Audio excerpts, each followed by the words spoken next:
يا أمير أنت مزواق. أيوة مزواق بس طلقت.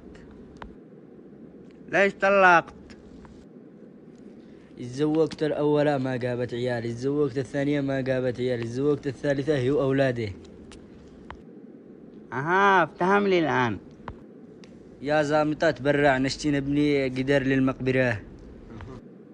يا أمير والله عمري ما قد شفت ميت قفز من المقبرة. أنت يا كعلان اقرأ لي هذه اللي في السبورة. يا أستاذ مش ضربناش. أضربك ليش؟ لا بالعكس بعطيك 50 من 50. يا أستاذ والله خايف لا تيجي غلط لا تضربنا. لا تخافش عادي اقرأ. يا أستاذ كعلة. يا ابني هذه مكتوب كعكة مش كعلة.